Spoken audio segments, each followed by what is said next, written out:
Kalau badan seseorang itu melentung, melebar akibat terlalu banyak lemak, maka tulangnya nggak melebar juga, tulangnya segitu-gitu aja, nggak bertambah dia. Jadi kalau ada orang misalkan sibuk dengan operasi lutut, nuntikin anti nyeri ke lututnya, tapi beban di atas badannya di perut ya, di perut bagian atas itu, di perut katakanlah itu nggak dikurangi, maka tetap akan terjadi gesekan. Gesekan akhirnya menyebabkan peradangan di badannya. Peradangan apa yang terjadi? Pasti nyeri. Gitulah.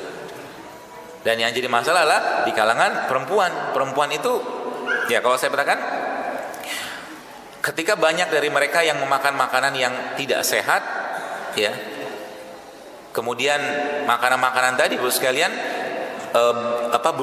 diubah oleh tubuh untuk menjadi lemak, maka lemak tadi akan mengacaukan sistem hormonnya, ya, baik laki-laki ataupun perempuan. Sehingga sebenarnya kalau kita mau sedikit mengurangi lapar saja, ini akan kita dapatkan.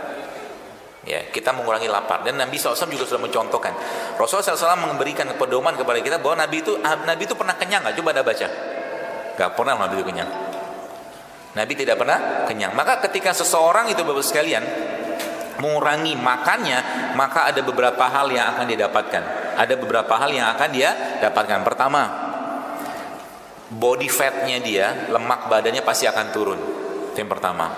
Lalu yang kedua, terjadi apoptosis, selnya akan membunuh diri sendiri, terutama sel-sel yang rusak. Yang ketiga, tubuhnya ya akan memperbaiki signal-signal yang berhubungan dengan metabolisme gula. Yang keempat, insulin sensitivitas ya, atau sensitivitas insulin akan diperbaiki atau ditingkatkan. Hormon-hormon yang sifatnya membangun ya, itu akan dikuatkan. Kemudian tubuh akan memakan sel-sel yang rusak, dikenal sebagai otofagi. Jadi otofagi itu adalah suatu kondisi di mana tubuh kita memakan sel-sel yang rusak. Dan otofagi itu hanya didapatkan kalau orang itu dalam kondisi lapar. Ya, jadi kalau Anda mulai sekarang ngerasa lapar, jangan langsung makan. Salah satu tipsnya, pertahan dulu sekian satu jam, setengah jam, biarkan tubuhnya bersih-bersih dulu. Maka ketika lapar itu muncul dan tidak ada energi yang masuk di mulut kita dari makanan, maka tubuh akan membongkar energi yang ada di badan kita dari lemak-lemak tadi. Seperti itu. Proses itu namanya autofagi. Dan ini cara yang paling mudah untuk membersihkan badan. Sebenarnya sesimpel itu. Asal mau ngontrol lapar. Bagaimana cara latihannya? Hari ini hari apa ya? Ahad ya. Kalau nanti malam Anda pergi kondangan kan banyak makanan tuh. Coba nanti di sana jangan banyak makan. Bertahan dengan makan buah sama air saja. Bisa nggak? Insya Allah itu kan berat gitu kan. Atau datangnya menjelang-jelang mau selesai. Jadi makan sudah habis kan? Kenapa? Baik. Ada satu quote yang saya sering sampaikan di kajian. Bunyinya begini. Hunger is the first element of self-discipline. Lapar itu adalah elemen pertama kedisiplinan diri. Kalau Anda bisa mengontrol lapar, mengontrol apa yang Anda makan dan apa yang Anda minum, maka Anda bisa mengontrol yang lain. Orang yang bisa menahan lapar, dia bisa menahan amarahnya. Gitu. Orang yang bisa menahan lapar, dia akan bisa menahan emosi-emosi negatifnya. Gitu. Ya. Maka mulai sekarang biasakan untuk jangan sering-sering makan. Ya, apalagi yang sudah kelebihan beban badannya. Ya, kita sudah kelebihan beban. Ya. Ditandai dengan apa tadi? Lemak di mana-mana, lingkar pinggang mungkin di atas 100 gitu ya. Itu tanda-tandanya. Atau mungkin orang-orang yang bawaan tuh ngantukan terus. Ya.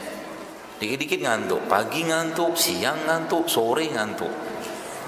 Habis makan ngantuk. Apa-apa ngantuk itu. Tanda nggak beres. Apalagi ada orang, kalau Anda atau kita sensasi kita pengen minum itu kurang, maka itu salah satu indikator tubuh kita lagi banyak sampahnya. Sensasi minum air putih kurang. Jadi kalau orang yang normal tuh bawaannya pengen air putih. Tapi kalau air putih yang tidak dia ingin minum dan lebih banyak air-air yang berwarna, maka salah satu kemungkinannya adalah tubuhnya kebanyakan sampah. Ya.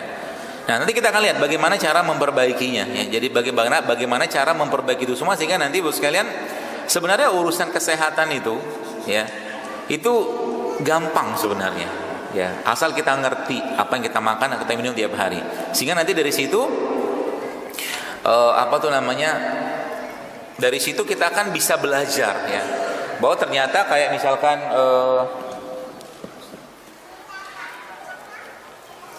ini tuh ilmu-ilmu sederhana sebenarnya. Ini apa ini?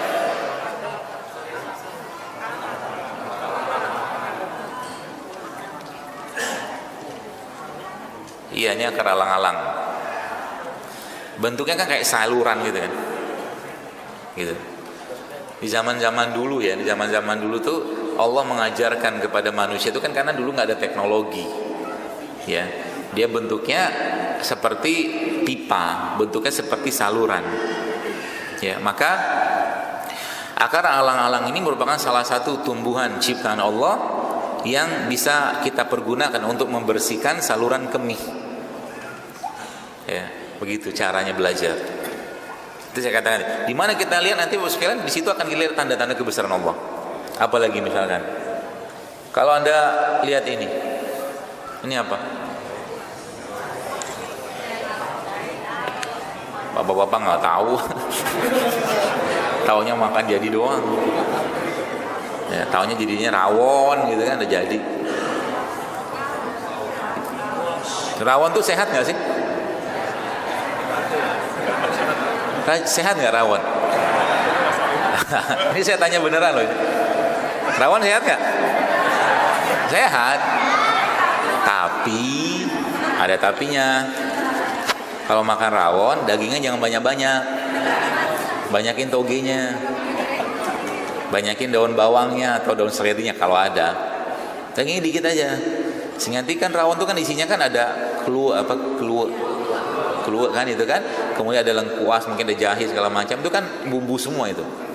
Makanya kalau Anda makan rawon, ya tadi airnya diminum. Rawon tuh pakai santan nggak? Cepet banget kalau makanan ya. Langsung enggak gitu kan. Nah, makanya sebenarnya ada satu filosofi yang teman-teman baru sekalian pernah dengar mungkin. Let the food be your medicine and medicine is your food. Jadi jadikan makanan sebagai obat dan obat sebagai makanan. Jadi apa yang kita makan tuh perhatikan baik-baik. Kalau dia sehat, makan. Kalau nggak sehat, jangan makan. Kalau sudah tahu nggak sehat masih dimakan, namanya apa? Zolim. Iya kan? Sekarang saya tanya, mie instan sehat nggak? Kenapa dia makan? Langsung terdiam. Nggak sehat kan? Nasi goreng sehat nggak? Kenapa dia makan? Enak. Iya kan? Ingat, tubuh kita itu memiliki kemampuan batas toleransi mengkompensasi racun-racun atau bahan-bahan yang tidak bisa diolah.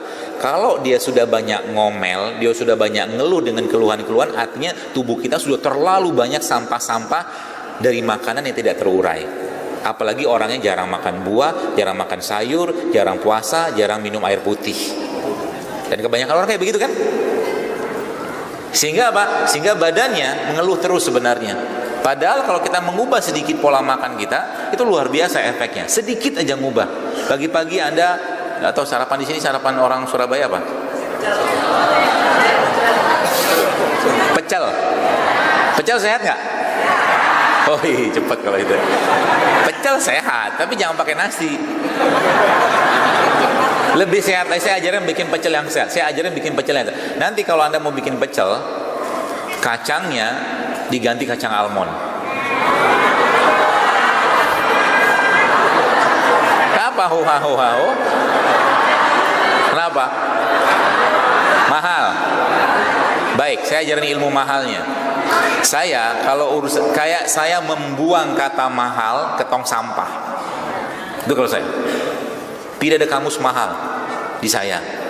Kalau saya mau beli, tinggal saya angkat tangan, saya minta sama Allah. Betul? Dikabulkan nggak? Yakin aja dikabulin. Dan begitu, jadi kalau misalkan saya, kenapa dokter nggak punya pesawat? Karena saya belum angkat tangan minta pesawat sama Allah. Kenapa dokter nggak punya hotel? Karena saya nggak butuh hotel. Mukmin tuh begitu. Dan perhatikan baik-baik, ini bagian dari akidah kita. Kalau Allah memudahkan sesuatu, pasti dimudahkan. Saya pernah cerita tadi di kajian tadi pagi, saya katakan saya pernah pengen beli 1 jam. Jam itu harganya kalau nggak asal sekitar 5 juta. Jam itu nggak punya uang, nggak ada anggaran. Tapi apa saya kerjakan? Apakah saya ibarat kata mundur balik kanan, terus kayak orang kesepian atau kayak orang nelongso gitu gara-gara nggak bisa? Oh enggak. Saya bilang sama Allah, ya Allah tolong murahkan jam ini untuk saya. Saya tunjuk jam itu, saya bilang sama Allah, ya tolong murahkan. Ya Allah izinkan saya membeli jam ini.